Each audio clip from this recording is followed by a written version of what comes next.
Terima kasih pemirsa, masih bersama dengan Perempuan Bicara. Saya nggak sabar juga ingin tanya. Tadi kan Mbak Asfi bilang ya harusnya polisi ya yang juga bantu perlindungan dari tokoh-tokoh agama ini. Tapi pertanyaan apakah jumlah kuantitas akan kemudian bisa membantu peningkatan kualitas dalam memberikan perlindungan gitu Mbak Asfi? Iya, memang masalah proporsi itu antara polisi dengan masyarakat itu menjadi masalah. Tapi saya nggak tahu yang terupdate, tapi beberapa tahun lalu ada masalah yang lain, yaitu Pamen atau perwira menengah ke atasnya pejabat Polri-nya itu banyak gitu. Padahal yang langsung berhubungan dengan masyarakat kan bukan yang di Mabes gitu ya. Betul. Tapi yang di bawah, di Polsek, di Polres, dan mungkin perimbangan gender itu juga penting di kepolisian karena kan kasus banyak ragamnya gitu ya. Iya. Tadi kita lihat kan banyak ibu-ibunya juga itu. Oke, Mbak Devi. Oke, jadi ini sudah bisa kita katakan teror nggak? Kalau misalkan terus terjadi ya, kita kan nggak bisa hentikan, belum bisa hentikan ini, masih terus terjadi, sampai sekarang masih terus terjadi. Kita bisa katakan teror, nanti kalau misalkan dibiarkan terus bisa jadi tragedi kemanusiaan nggak sih? Sampai sejauh itu nggak sih kita berpikirnya misalnya?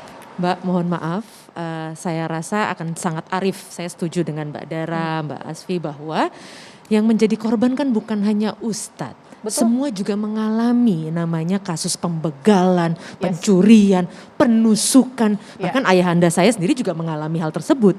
Artinya ini proses yang memang harus diselesaikan. Bicara soal polisi.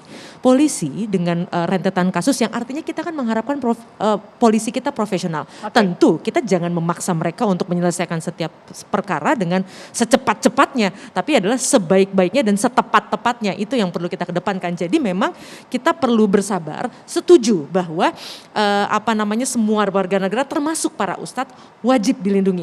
Tapi kemudian jangan ini hanya dipusatkan bahwa ada suatu masalah besar, ada sebuah konspirasi yang mengerikan dengan kematian para ulama-ulama kita yang tercinta dan mulia tadi. Tidak, tapi artinya kita perlu tengok juga ada sekian masyarakat yang juga harus dilindungi karena angka-angka menunjukkan memang peningkatan dan ini bukan sesuatu yang kemudian menjadi hal yang juga menunjukkan bahwa pemerintah tidak bekerja karena memang tragedi ini kan terjadi di seluruh dunia di mana sekarang semua orang berusaha menyelamatkan dirinya. Jadi kita juga perlu berempati. Kenapa kemudian ada, bukan berarti kita mensahkan perilaku kejahatan, kita perlu sadar juga. Makanya sekarang kan polisi juga menggunakan pendekatan restoratif justice.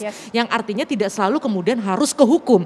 Kalau kemudian bisa diselesaikan dengan cara kekeluargaan, yang artinya bayangkan, pelaku begal itu rata-rata anak muda Mbak, di bawah usia 18 tahun.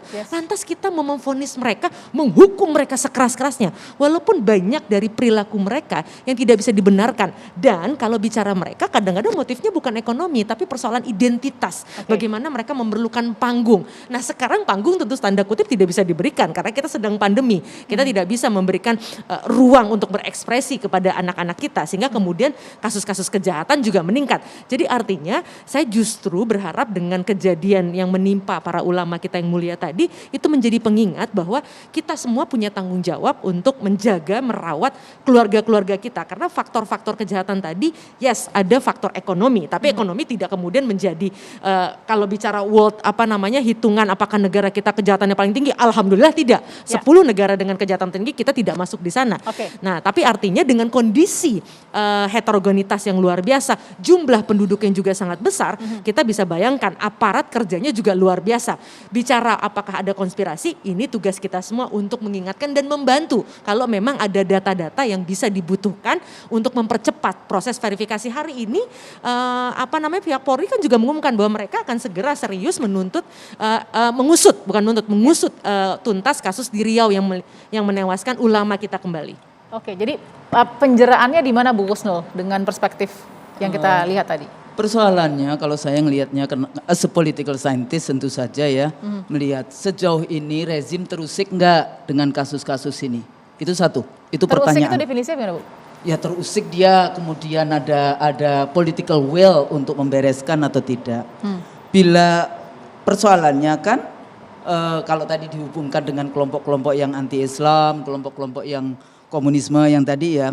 Hari ini kan memang ada indikator ulama di penjara ulama dibunuh Tapi tetap juga ada ulama yang pro dengan rezim. Nah persoalannya kan bagaimana kemudian kita menyelesaikan semua kelompok-kelompok. Kalau tadi tanya misalnya polisi itu sebetulnya tugas dan wewenangnya adalah melindungi masyarakat. Makanya kalau di negara-negara federal kayak di Amerika, di Australia itu negara bagian, bukan pusat.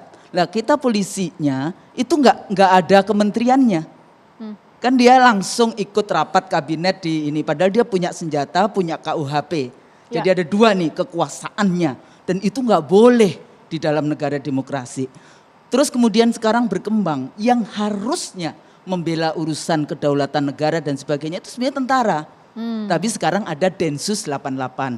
Kalau tadi bicara tentang terorisme, kalau menurut saya persoalannya peternak terorisnya kan nggak pernah diangkat. Oke. Ya kan?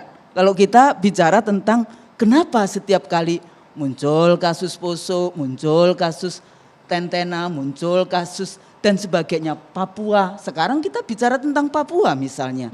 Ya, perempuan lagi yang kemudian dia sudah nakes, kemudian diperkosa, dibunuh dan sebagainya. Jadi lagi-lagi kalau kita bicara tadi yang polisi itu adalah keamanan masyarakat, nggak usahlah ngurusin Densus dan sebagainya, itu urusan tentara sebetulnya. Nah jadi kalau memang negara ini, rezim ini yang tadi apakah dia sekarang low trust mau kemudian betul-betul oke, ini adalah tugas konstitusi, mari kita bereskan. Saya yakin kita dulu 98 punya skenario-skenario, Komnas HAM kita bikin skenario bagaimana menyelesaikan berbagai persoalan konflik yang ada di Republik ini. Mbak Asfi, untuk bisa mengcounter terorisme, kita kan juga harus bisa melihat mana yang teror oleh mungkin jaringan teroris, mana yang bukan begitu. Ini tugas siapa dan bagaimana memilahnya, Mbak Asfi? Iya, pertama begini, kalau dari ilmu, saya bicara dengan ilmu hukum ya. Ada persamaan, ada perbedaan dengan Bu Husnul. Kalau teror itu datang dari luar negara menyerang pertahanan, maka itu tugas TNI. Tapi begitu dia soal keamanan, dia tugas kepolisian. Nah, ketika dia menjadi pertahanan, maka dia menjadi keras sekali itu tindakannya. Dan jangan lupa undang-undang TNI kita itu tahun 34 2004 belum diberlakukan. Artinya apa? TNI itu masih masuk ke pengadilan militer. Jadi kalau ada salah tangkap, penembakan sewenang-wenang yang salah dan lain-lain yang tidak diperlukan, maka dia masuknya ke pengadilan militer, jadi sulit itu publik mengakses. Padahal sebetulnya di dalam Undang-Undang 34 2004 dikatakan TNI yang melakukan tindak pidana umum itu harusnya diadili di pengadilan umum. Kalau dia melakukan tindak pidana militer, baru diadili di pengadilan militer. Tapi karena belum dibentuk-bentuk undang-undangnya, ya tetap ke pengadilan militer seperti sebelumnya. Saya ambil tadi yang dikatakan Mbak Devi ya, soal bahkan banyak pelaku begal saja kan itu underage semua ya, di bawah umur dewasa begitu ya. Itu kan disebutnya teror begal ya. Bahkan kadang ada yang didekatkan dengan jaringan luar. Tadi kan dibilang luar tuh. Kalau misalkan pertahanan kan terorisme adalah ada hubungannya dengan jaringan luar. Nah, tapi kalau umur 18, 19 dan lain-lain. Itu kriminal. Masyarakat. Ini kriminal. Iya. Kalau itu kan kriminal. Ini negara gitu. Ini ya kalau begal itu kan kriminal ya. Nah, terus kemudian soal anak sebetulnya ada sistem peradilan pidana anak. Jadi anak pada umumnya melakukan kejahatan apapun di bawah 18 tahun itu diusahakan tidak ditahan. Dan dia harus direhabilitasi ya. Jadi namanya juga bukan tersangka atau terdakwa, tapi anak berhadapan dengan hukum begitu. Terlepas tindakannya apakah meneror tokoh agama tertentu dan lain-lain, itu kan ada restoratif justice yang bisa jadi alternatif. Setuju, Mbak Asfi? Iya, karena restoratif justice perlu ya, karena tentu saja dengan persetujuan korban. Tapi anak itu berbeda memang. Anak dianggap itu belum dewasa, belum utuh ya sebagai subjek. Jadi apapun kesalahannya dia tidak bisa disamakan perlakuannya dengan orang dewasa. Saya mau dengar suara Dara nih, mendengar kata teror ya. Ini kan teror tadi, terorisme, teror. Cukup kayak edukasi misalnya ya partai sendirilah kepada masyarakat untuk memberikan penjelasan juga soal teror. Iya, soal teror tadi Bu Husnul berkali-kali bilang ini soal political will dari pemerintah. Tapi kita tadi Mbak Devi sudah jelaskan, Kapolri sudah berkali-kali menegaskan bahwa akan diperketat lagi gitu keamanan di masyarakat. Dan selama ini kan kita lihat juga sebenarnya pemerintah sudah mengambil langkah-langkah gitu untuk memberantas teror-teror ini di masyarakat. Misalnya soal Papua sudah ditetapkan sebagai terorisme kan, kelompok bersenjata dan itu di Papua. Lalu juga HTI sudah dibubarkan oleh pemerintah dan pemimpin-pemimpin FPI yang gemar menyebarkan ujaran kebencian juga sudah ditangkap oleh pemerintah gitu. Jadi kalau dibilang bahwa pemerintah membiarkan, pemerintah tidak melakukan apapun, tidak punya political will terhadap pemberantasan teror di masyarakat, sepertinya juga nggak benar gitu, karena selama ini udah banyak sekali yang dilakukan. Oke. Tapi saya potong di situ, ngomongin HTI sama FPI hati-hati. Karena itu unlawful menurut saya, karena pemerintah secara sepihak membubarkan. Dalam negara demokrasi nggak boleh itu. Civil and political liberties, kebebasan berserikat itu dilindungi, bahkan konstitusi kita melindungi. Iya, jadi tapi saya kalau- bilang hati-hati aja. Anda ini kan sebetulnya sama nih, bicara tentang kepada kelompok Islam, HTI dan FPI. Hati-hati. Saya cuma mengingatkan aja hati-hati. Oke, Mas Saudara kalau untuk perjelas lagi HTI dan FPI misalnya atau Kelompok-kelompok yang menyebarkan ujaran kebencian. Tidak ada putusan pengadilan untuk itu. oke. Dara mau ambil atau tarik itu, take out itu? Tidak, tetap ada perspektif ya. Tetap. Oke, nah solusi yang dilihat Dara untuk kemudian kita pansus belum punya ya, tapi masih ada pembicaraan soal itu. Solusi yang dilihat Dara paling tidak diurun-rembukan dengan para politisi muda apa sih sebenarnya? Mereka membicarakan nggak sih soal teror-teror sebenarnya? Tentu kita membicarakan dan tentu saja tadi yang pertama tentu harus diusut tuntas apa penyebab dari semua ini, karena kita juga sebagai anak muda males banget kalau misalnya harus dijejali dengan narasi-narasi komunisme atau narasi kelompok-kelompok yang nggak ada juga buktinya di masyarakat gitu.